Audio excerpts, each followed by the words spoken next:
오후 브리핑을 드리겠습니다. 첫 번째는 헌재 재판관 근접 경호 요청 관련입니다.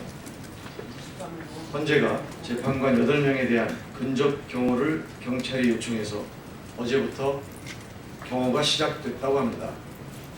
헌재는 보안 강화 차원에서 진행된 일이라고 하지만 탄핵을 반대하는 세력의 무도한 행태가 우려할 수준에 이른 것이 아닌가 싶습니다.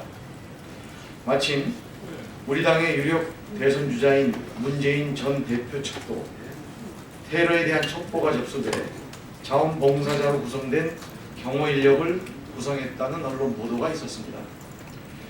대통령 측 대리인의 아스팔트가 피로 덮일 것이라는 협박과 선동이 있는 시기에 일련의 소식은 깊은 우려를 갖게 합니다.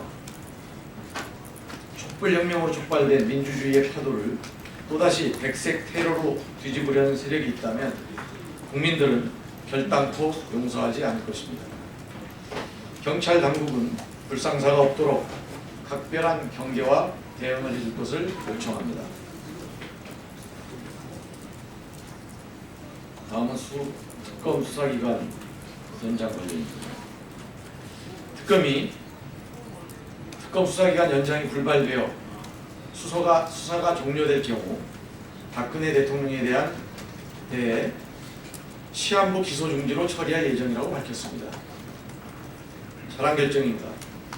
박근혜 대통령의 국정농단을 규명하고 심판대에 세우기 위한 특검의 노력을 적극 지지합니다. 만약 자유한국당의 목리에 이어 황교안 권한대행의 거부로 특검 수사기간 연장이 가로막히는 불행한 사태가 있더라도 진실규명과 사법처리를 위한 노력은 멈춰서는 안 됩니다. 또한 박근혜 대통령은 물론이고 수사가 시작되지 않았거나 수사가 중지되는 관련자 모두에 대해서도 기소 중지해야 합니다. 아울러 자유한국당과 황교안 대행에게 국정농단 세력에 대한 법의 심판을 막을 길은 결코 없으며 특검 수사 연장 거부로 얻을 것은 진실규명을 가로막은 국정농단 세력의 공범이라는 꼬리표뿐이라는 점을 분명히 경고합니다. 오늘 여론조사에서도 국민 10명 중 7명은 특검 수사기간 연장에 찬성한 것으로 나타났습니다. 국민의 진실규명과 사법처리에 대한 의지는 이렇게 확고합니다. 자유한국당과 황교안 대행은 끝까지 특검 수사기간 연장을 가로막는다면 다시는 국민들 앞에 설 수 없을 것이라는 점을 분명히 인식하고 지금이라도 특검 수사에 협조할 것을 촉구합니다.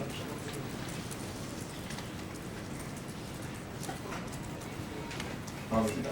우병우 전 청와대 민정수석에 대한 구속영장이 기각된 배경에 우 전 수석과 함께 청와대에서 근무했던 검찰 출신 인사들의 진술서가 영향을 끼쳤다는 사실이 언론 보도를 통해 알려졌습니다.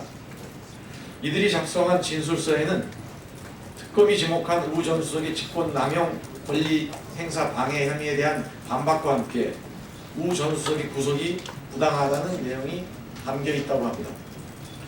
언론에 따르면 우 전 수석이 본인의 혐의를 인정할 경우 자신들까지 처벌 대상이 될 수 있다는 판단하에 진술서를 작성했을 것이라는 분석입니다.